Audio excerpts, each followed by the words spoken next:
এবার ইনশাল্লাহ আশা করতেছি যে ভালো কিছু করবো আর কি ইনশাল্লাহ। শরীফুল, গ্লোবাল টি-টোয়েন্টিতে আগে নিশ্চিত ছিল, এবার এলপিএল এ যাচ্ছেন। আসলে আইপিএল খেলার আক্ষেপ কিছুটা হলেও দূর হবে কিনা? অবশ্যই তখন দেশের খেলা ছিল, তার জন্য হয়তো ছাড়েনি বিসিবি। এখন তো দেশের খেলার নাই আর কি, গ্যাপে আমাদের টাইমটা ফাঁকা আছে, তার জন্য আর কি হয়তো বিসিবি এখন নিচে দিচ্ছে। এবার এলপিএল এ 4 জন ক্রিকেটার খেলছেন, দেশীয় 3 জন পাচ্ছেন, যেটা বলছিলাম। নিজেদের মধ্যে একটা প্রতিদ্বন্দ্বিতা থাকবে কিনা মাঠের মধ্যে?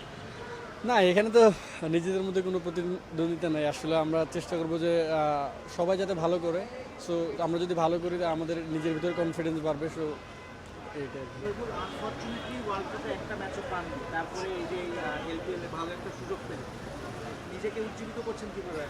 আফসোস তো অবশ্যই ছিল ওয়ার্ল্ড কাপ। আফসোস বলতে কপালে যেটা লেখা ছিল সেটার উপর দিয়ে তো আর কিছু করার নাই। খুব আশা ছিলাম যে একটা না হলেও ম্যাচ খেলবো, সো ওইখানে একটু কষ্ট লাগে আর কি। আর এলপিএলে যাচ্ছি, ইনশাল্লাহ চেষ্টা করবো যাতে নিজের বেস্টটা দিতে পারি। আর এখানে অনেক দিন থেকে হয়তো ম্যাচ খেলা হচ্ছে না, সো সেই ক্ষেত্রে যাতে এখানে ম্যাচ খেলে আবার আগের মতো কামব্যাক করতে পারি। এক্সপেকটেশন কি ইন্ডিয়া ম্যাচে বেশি ছিল, মানে অ্যাজ পার দ্য রেকর্ড আহ, খেলার ইচ্ছাটা না আসলেও আমি তো সব ম্যাচের জন্য রেডি ছিলাম। এখন টিম কম্বিনেশনে সবাই খুব ভালো করতেছিল, সো ওইখান থেকে হয়তো বা তার জন্য ম্যাচ পাওয়া হয় না। রিসেন্ট টাইমে দেখছি যে আমরা ফ্রান্সিস লিগে বেশ কিছু প্লেয়াররা যাচ্ছে এবং বিসিবিও চিন্তা ভাবনা করছে সামনের দিনগুলোতে বেশ মানে প্লেয়ারদের বেশি বেশি ছাড়বে। এই ডিসিশনটা কিভাবে দেখছেন?